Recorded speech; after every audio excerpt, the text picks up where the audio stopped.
Pronoun, এই যে pronoun, pronoun Bangla যাকে বলা হচ্ছে যে সর্বনাম। আচ্ছা, তো আমরা যদি দেখি যে প্রোনাউন কাকে বলে, প্রোনাউন হচ্ছে যে নাউনের পরিবর্তে যে ওয়ার্ড ব্যবহৃত হয় তাকে প্রোনাউন বলে। তার মানে নাউনের পরিবর্তে যে শব্দটা বসে সেটাই হচ্ছে যে প্রোনাউন। আচ্ছা, যদি আমরা যেমন উদাহরণ দেখি, হি, শি, দেই, উই, আস ইত্যাদি, এগুলো হচ্ছে কি প্রোনাউন। আচ্ছা, তো এবার হচ্ছে যে প্রোনাউন কয় প্রকার ও কি কি। আচ্ছা, প্রোনাউন হচ্ছে কয় প্রকার, প্রোনাউন হচ্ছে নরমালি 8 প্রকার।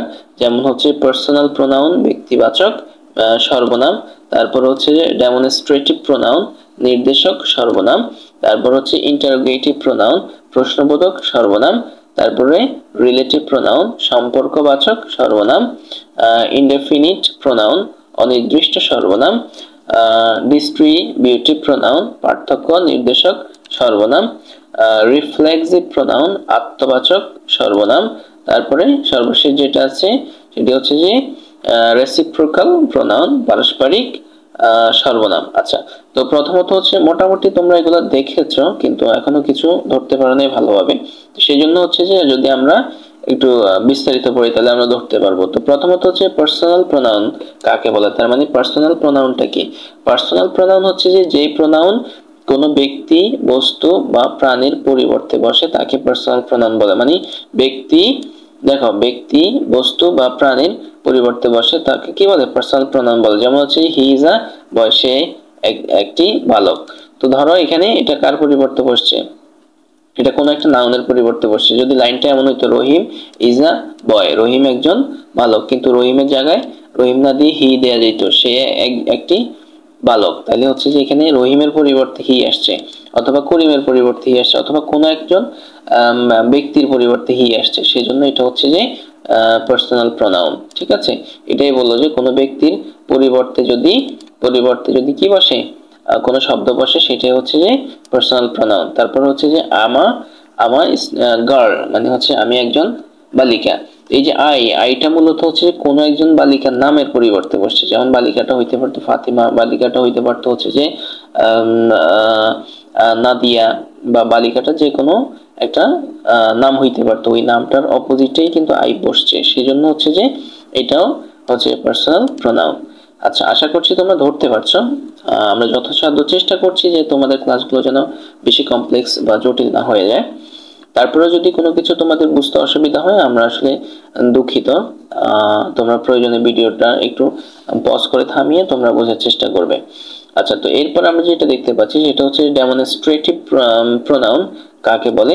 তার মানে হচ্ছে যে প্রোনাউন কোনো ব্যক্তি বা বস্তুর পূর্বে বসে তাকে নির্দেশ করে, তাকে ডেমনস্ট্রেটিভ প্রোনাউন বলে। আচ্ছা, যেই কি বলছে এখানে, যে প্রোনাউন কোনো ব্যক্তি বা বস্তুর পূর্বে বসে তাকে নির্দেশ করে, মানে তার আগে বসবে, বসে তাকে নির্দেশ করবে। যেমন হচ্ছে this is my pen, this is my pen, তার মানে হচ্ছে যে এটা আমার কলম। তার মানে হচ্ছে কি, দেখো এই যে মাই পেন, এই যে আমার কলম, এই দিসটা কিন্তু আমার কলমকে বুঝাইছে, এই দিসটা কিন্তু আমার কলমকে বুঝাইছে। এটাই বললো যে কোনো ব্যক্তি বা বস্তুর পূর্বে বসে তাকে নির্দেশ করে। তার মানে এর পূর্বে বসছে, মাই পেনের পূর্বে বসে সে মাই পেনকে নির্দেশ করছে, তাহলে এই দিসটা কি, দিসটা হচ্ছে যে একটা ডেমনস্ট্রেটিভ প্রোনাউন।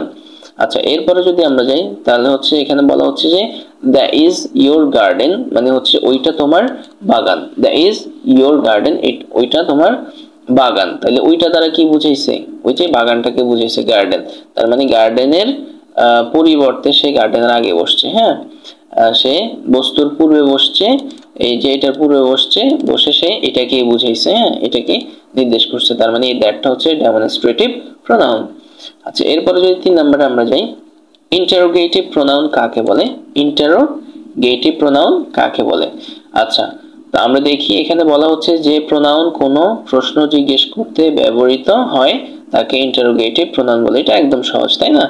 আচ্ছা, যেমন হচ্ছে হু ডিড দ্য ওয়ার্ক, কে কাজটি করেছিল। তার মানে এখানে হচ্ছে যে প্রশ্ন জিজ্ঞেস করছে কে, এই শব্দ দ্বারা, তার মানে এটা হচ্ছে যে কি ইন্টারোগেটিভ প্রোনাউন। তারপর হচ্ছে হোয়াটস ইউর নেম, তোমার নাম কি, তাহলে এখানে ওয়ার্ডটা দ্বারা প্রশ্ন করা হয়েছে, এটা হচ্ছে যে ইন্টারোগেটিভ প্রোনাউন। আশা করছি তোমরা বুঝতে পারছো। আচ্ছা, তো এরপরে যদি আমরা যাই সেটি হচ্ছে যে রিলেটিভ প্রোনাউন। রিলেটিভ প্রোনাউন কাকে বলে। আচ্ছা, যে প্রোনাউন পূর্ববর্তী নাউন ও প্রোনাউনের পরিবর্তে বসে দুটি সেন্টেন্সকে যুক্ত করে তাকে রিলেটিভ প্রোনাউন বলে। তার মানে হচ্ছে যে এটা হচ্ছে যে দুইটা সেন্টেন্সকে, এই যে একটা সেন্টেন্স, এই যে আরেকটা সেন্টেন্স, এই দুইটা সেন্টেন্সের কি মাঝখানে বসবে। যেমন হচ্ছে যে প্রোনাউন পূর্ববর্তী নাউন ও প্রোনাউনের পরিবর্তে বসে দুটি সেন্টেন্সকে যুক্ত করে, তার মানে এই দুইটা সেন্টেন্সকে যুক্ত করবে এইটা এই বসে। আচ্ছা, তো আমরা দেখি উদাহরণটা পড়লে আমরা খুব সহজে ধরতে পারবো। তো প্রথমত এখানে বলা হয়েছে যে দিস ইজ দ্য স্কুল, মানে হচ্ছে যে এটি আমাদের school, this is the school, এটি আমাদের স্কুল। তারপর হচ্ছে যে ওয়্যার যেখানে উই স্টাডি, আমরা কি করি পড়াশোনা করি। তার মানে এখানে ওয়্যার দ্বারা যেখানে দ্বারা বুঝাইছে, এবং হচ্ছে এই যে এখানে কথাটা দিয়ে এই দুইটা এই যে একটা সেন্টেন্স, এই যে আরেকটা সেন্টেন্স, এই দুইটা সেন্টেন্সকে কি করছে একসাথে করছে, একত্রিত করছে। তার মানে হচ্ছে যে এটা একটা রিলেটিভ প্রোনাউন। আচ্ছা, এরপরে যদি আমরা দেখি এখানে বলা হচ্ছে যে this is the fan that I lost yesterday, মানে হচ্ছে যে এটি আমার কলম, দ্যাট যা আই লস্ট ইয়েস্টারডে আমি গতকাল হারিয়েছিলাম। তাহলে দ্যাট যা দিয়ে এই দুটাকে একসাথে করছে। হ্যাঁ, তো আশা করছি তোমরা বুঝতে পারছো। তাহলে হচ্ছে এই দ্যাটটা একটা রিলেটিভ প্রোনাউন। আচ্ছা, এরপরে যদি আমরা যাই, এরপরে হচ্ছে যে ইনডেফিনিট প্রোনাউন কাকে বলে। ইনডেফিনিট প্রোনাউন কাকে বলে? যে প্রোনাউন কোনো ব্যক্তি বা বস্তুকে নির্দিষ্টভাবে না বুঝিয়ে অনির্দিষ্টভাবে বোঝায় তাকে ইনডেফিনিট প্রোনাউন বলে।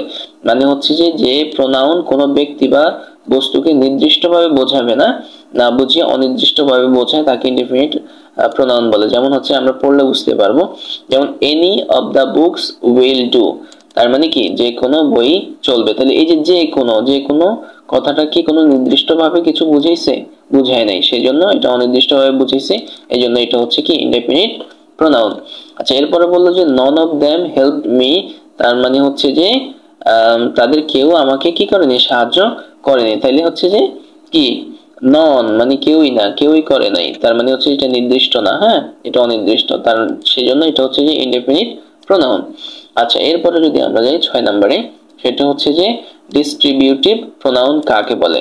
আচ্ছা, তো আনসারটা হচ্ছে যে প্রোনাউন দুই বা ততোধিক, দুইয়ের অধিক ব্যক্তি বা বস্তুর প্রত্যেকটিকে পৃথকভাবে বোঝায় তাকে হচ্ছে যে ডিস্ট্রিবিউটিভ প্রোনাউন বলে। তার মানে কি বলছে এখানে একটু যদি বোঝো, যে প্রোনাউন দুই বা দুইয়ের অধিক ব্যক্তি, মানে দুই বা দুইয়ের অধিক ব্যক্তি বা বস্তুর প্রত্যেকটিকে পৃথকভাবে বোঝায়, মানে প্রত্যেকটিকে আলাদা আলাদা ভাবে বোঝাবে, সেটা হচ্ছে কি ডিস্ট্রিবিউটিভ প্রোনাউন। যেমন হচ্ছে যে এভরিওয়ান মানে কি প্রত্যেকে, of them in is present মানে হচ্ছে তাদের প্রত্যেকে উপস্থিত, তার মানে এটা পৃথকভাবে বোঝায় না, এটা একত্রে বুঝাইছে প্রত্যেককে, এইজন্য এটা হচ্ছে যে ডিস্ট্রিবিউটিভ প্রোনাউন। আচ্ছা, এরপরে বলছে যে each of the boys has a pencil, প্রত্যেক বালকের একটি করে পেন্সিল আছে।